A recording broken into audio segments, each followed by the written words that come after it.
Greetings out there in YouTube land from the planet Earth. We live in interesting times right now. The Bible speaks of these times. And we are told to put on the armor daily for a good reason, right? Armor can protect you against the enemy many times. But how good is your armor is the question. Does it have any kinks in it? Because the enemy can tell and look for weak spots in the armor. If you look back in history a little bit, they trained archers and the like to look for the weak spots of the armor to penetrate it.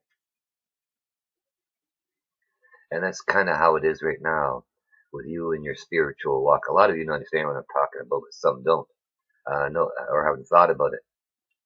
But see, what do you do if the enemy is inside the armor?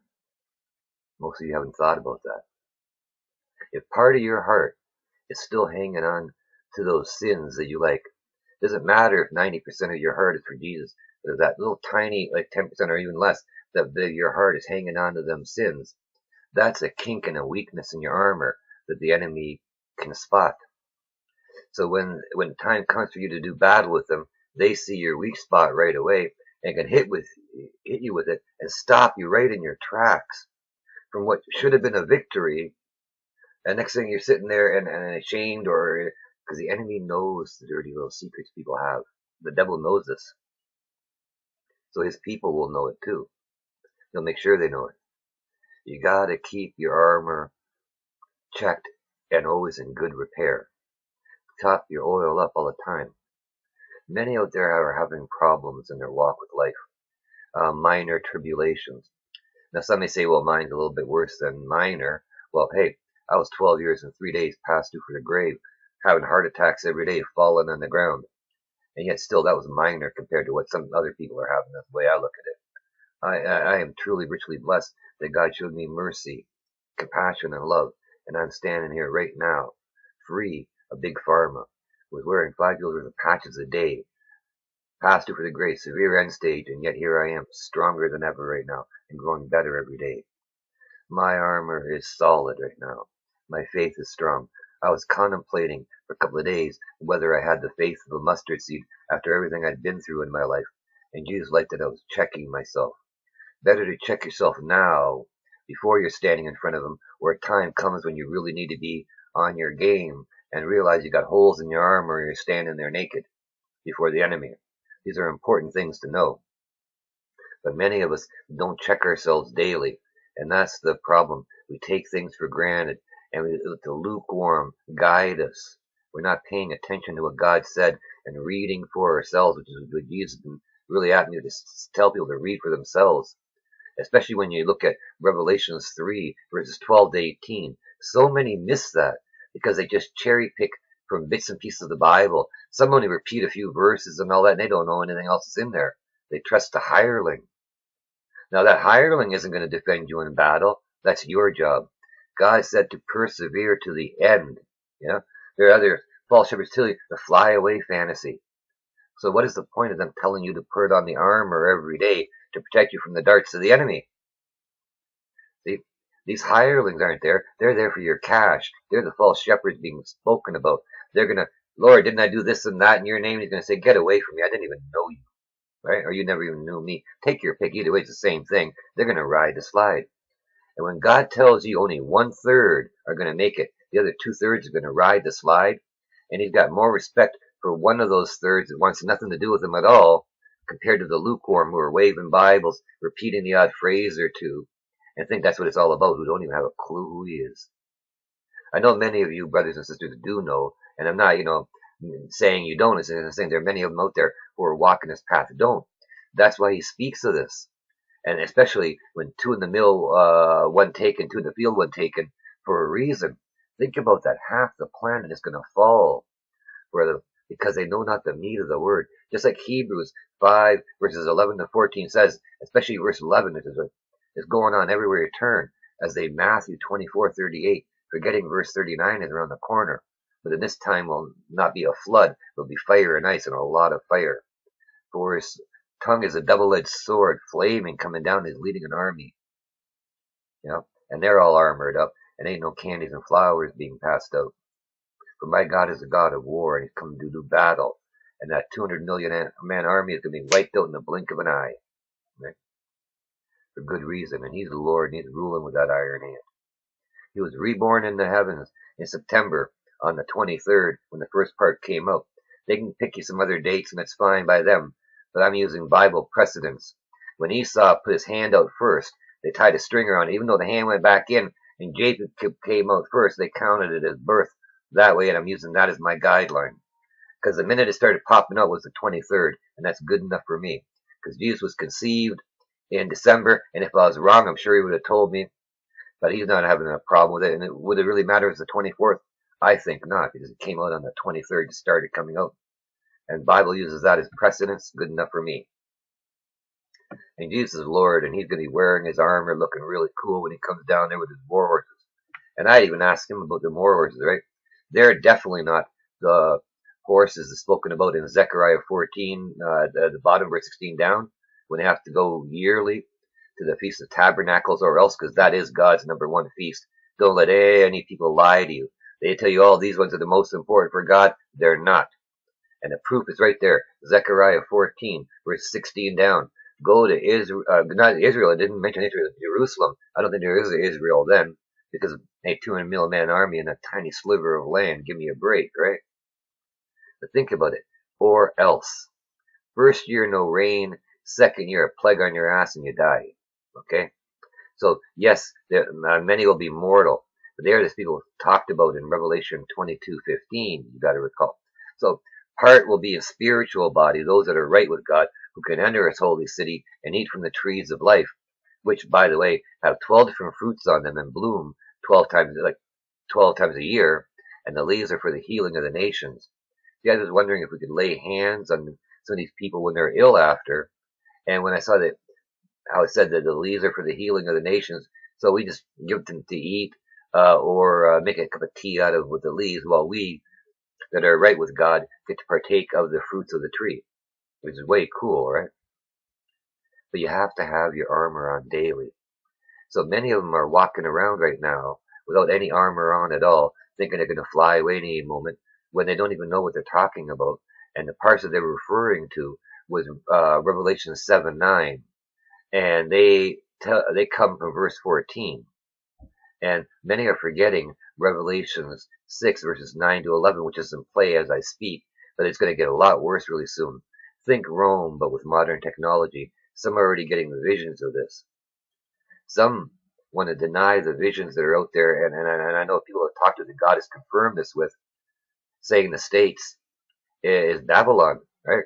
That they're talking about in the Bible, how it talks about the stock market and the UN being there. But a lot of people don't want to. I like the Shepherd's Chapel. I listen to a couple of their stuff once in a while because they're writing a lot of stuff. But the father and the son were deceived, and the father is dead right now, so can't let him know. But they are thinking that America is the Israel being spoken of in the Bible, clearly from the way they speak on it. And then how they bought Alaska, and they were thinking of Alaska as Haman God.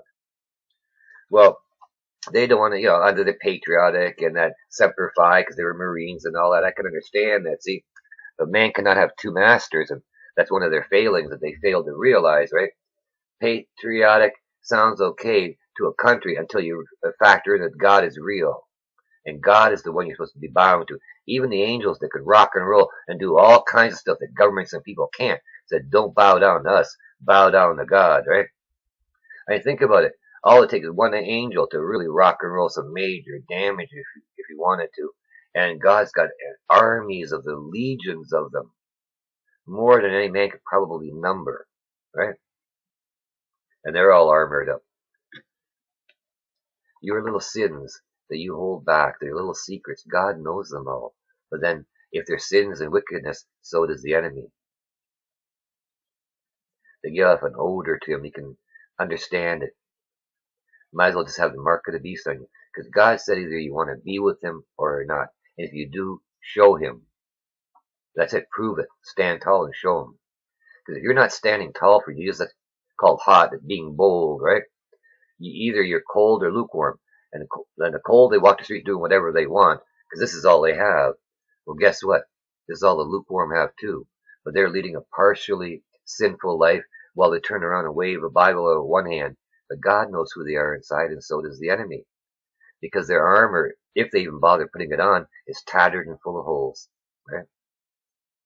Think about that. How is your armor? Are you doing right by God in your walk of faith? How much of your heart, what percentage of your heart belongs to God? Because even if a little tiny bit of it is holding on to your sins, like porn addiction, various other things, because God can set you free from them. He can take away your urges for a fact, right? He's taken away urges from people. He's taken away urges from me, right? I used to watch porn a while ago, just like a lot of guys and even ladies do that right now. Couples do that, right? And I didn't realize a lot of things, right? And then I didn't know it was wrong or any of that stuff until later, right?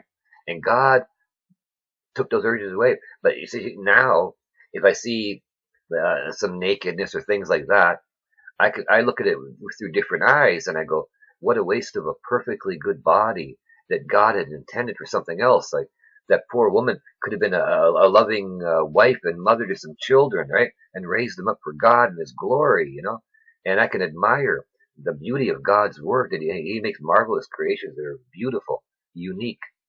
We're unique creatures of God. Our fingerprints are different in everything. Many out there don't even know that when a woman has intercourse, right, that DNA from each male that she has intercourse with or gives oral sex to, by the way, it migrates itself, it's absorbed through the membranes, and ends up coming around the woman's brain. Because for all this research they do, apparently found out that woman that they autopsied had this male DNA, and they did all kinds of tests on nuns as well, apparently, that had passed and the like, and even some children to search, because they thought, like, a woman had given birth to male children. No wonder there was some male DNA. So they checked a bunch of different bodies, as you can kind of guess, and they came to the undeniable conclusion that, because these women that were nuns, some of them had never had sex before or children, and they were only feminine hormones. And even the children, but once the woman had started having sex, and some of them had never had children, they still had the male DNA around the brain area. So think of yourself as a VCR or a DVR, whatever you want to call yourself, a recording machine. Everything is recorded and evidence is put. So you can't stand before God and say, oh, I didn't do that. Oh, no, I was a good person. Because all the evidence is right there. Okay? You're your own collection case in this case, which is particularly interesting. A lot of women don't even realize that they can be pregnant by more than one man at the same time. Yet the very first one happened in the Garden of Eden. And I think they've had at least 10 of them on the Murray Show. Twins with different fathers. Okay? There are many guys out there right now thinking those twins are theirs when somebody else may be the father of one of them. And the only time a lot of them find this out is when a blood test comes and a child needs a transfusion or a body part, and the father's not a donor because he isn't actually the father. There's so much going on right now, so much deception going on.